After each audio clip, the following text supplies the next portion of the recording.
नमस्कार, India news business में हैं आप और मैं हूं आपके साथ दीक्षा राठौर। लंबे इंतजार के बाद केंद्र सरकार डेटा प्रोटेक्शन को लेकर बिल लाने जा रही है। हाल ही में कैबिनेट ने digital personal data protection bill 2023 के ड्राफ्ट को मंजूरी दी है। इस बिल को मॉनसून सत्र में पेश किया जाएगा। तो ये बिल क्या है, इसमें क्या होगा, ये बिल क्यों लाया जा रहा है, इससे आप लोगों को क्या फायदा होगा, ये तमाम सवाल आप सभी के मन में होंगे। तो चलिए इन सभी सवालों के जवाब मैं आपको देती हूँ। तो अगर ये बिल पास होता है और कानून बनता है तो इससे लोगों के डेटा को सुरक्षित रखने में मदद मिलेगी।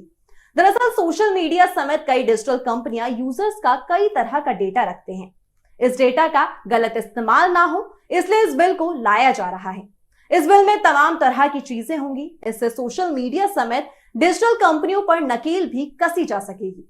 इस बिल में क्या क्या होगा, इसे लेकर बहुत सी जानकारी अभी सामने तो नहीं है, लेकिन बताया जा रहा है कि इस बिल में एक प्रावधान यूजर्स की कंसेंट एज यानी सहमति की उम्र को लेकर भी होगा। अभी ये उम्र 18 साल है, जिसे कम किया जा सकता है। अब बात करते हैं कि ये बिल क्यों लाया जा रहा है। तो 24 अगस्त 2017 को सुप्रीम कोर्ट ने आधार की वैधता पर फैसला देते हुए प्राइवेसी को एक मौलिक अधिकार माना था। इसके बाद सुप्रीम कोर्ट के रिटायर्ड जज जस्टिस की अध्यक्षता में एक समिति बनाई गई। जुलाई 2018 में इस समिति ने अपनी रिपोर्ट सौंपी। समिति की सिफारिशों के आधार पर दिसंबर 2019 में पर्सनल डेटा प्रोटेक्शन बिल पेश किया गया। बाद में इसे जॉइंट पार्लियामेंट्री कमेटी के पास भेजा गया, जिसने दिसंबर 2021 में अपनी रिपोर्ट दी। नवंबर 2022 में सरकार ने digital personal data protection bill 2022 का ड्राफ्ट जारी किया और इस पर लोगों से सुझाव मांगे गए। और अब सरकार digital personal data protection bill 2023 को पेश करने की तैयारी कर रही है। अब ये समझते हैं कि सहमति की उम्र यानी कंसेंट एज का इसमें क्या मामला है, जिसका जिक्र अभी मैंने किया था। दरअसल ऐसी चर्चा है कि सरकार जो डेटा प्रोटेक्शन को लेकर बिल लाने जा रही है, उसमें सहमति की उम्र को कम किया जा सकता है। अभी सहमति की उम्र 18 साल है, लेकिन बिल में ये उम्र 14 या 16 साल हो सकती है। समिति ने अपनी रिपोर्ट में ये उम्र 18 साल ही रखने की सिफारिश की थी। इसके अकॉर्डिंग 2019 में जो बिल लाया गया था उसमें भी ये 18 साल ही थी। हालांकि जॉइंट पार्लियामेंट्री कमेटी ने अपनी रिपोर्ट में ये उम्र 13, 14 या 16 करने की सिफारिश की थी। फिलहाल सहमति की उम्र 18 साल तय है। सोशल मीडिया कंपनियां इस उम्र को कम करने की मांग लंबे समय से कर रही है। तो इसे ऐसे समझिए कि अगर सहमति की उम्र 18 साल रखी जाती है तो अगर किसी कंपनी को 18 साल से कम उम्र के यूजर का डेटा ऑप्टिमाइज करना है तो उसके लिए उसके पेरेंट्स की परमिशन लेनी होगी। वहीं मीडिया रिपोर्ट्स के मुताबिक इस बिल में यह भी प्रावधान होगा कि कुछ कंपनियों को इससे छूट भी मिल सकती है, लेकिन इसके लिए कंपनियों को बताना होगा कि वो इस जानकारी का इस्तेमाल सुरक्षित तरीके से करेंगे। अब बात करते हैं कि इस बिल में क्या होगा। तो फिलहाल देश में पर्सनल डेटा को सुरक्षित रखने के लिए कोई भी कानून नहीं है।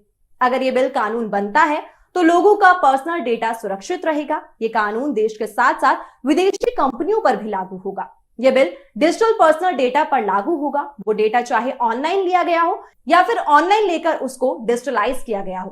कानून बनने के बाद पर्सनल डेटा को सिर्फ वैलिड रीजंस पर ही प्रोसेस किया जा सकेगा, वो भी तब जब व्यक्ति की परमिशन होगी जिसका पर्सनल डेटा है।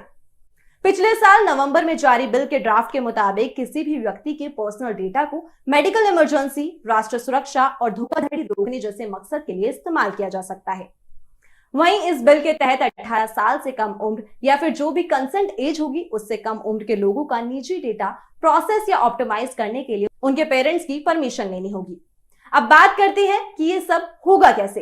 तो इसके लिए डेटा प्रोटेक्शन बोर्ड बनेगा। बोर्ड इस बात पर नजर रखेगा कि कानून का पालन हो रहा है या फिर नहीं। अगर किसी व्यक्ति का पर्सनल डेटा बिना उसकी परमिशन के इस्तेमाल होता है तो वो उस बोर्ड के सामने अपनी शिकायत कर सकता है।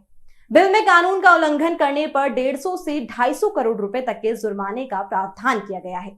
बच्चों से जुड़े मामले में उल्लंघन होने पर 150 करोड़ का जुर्माना लगाया जाएगा। वहीं डेटा प्रोटेक्शन से जुड़े उपाय को पूरा ना कर पाने पर 250 करोड़ रुपए का जुर्माना लगेगा।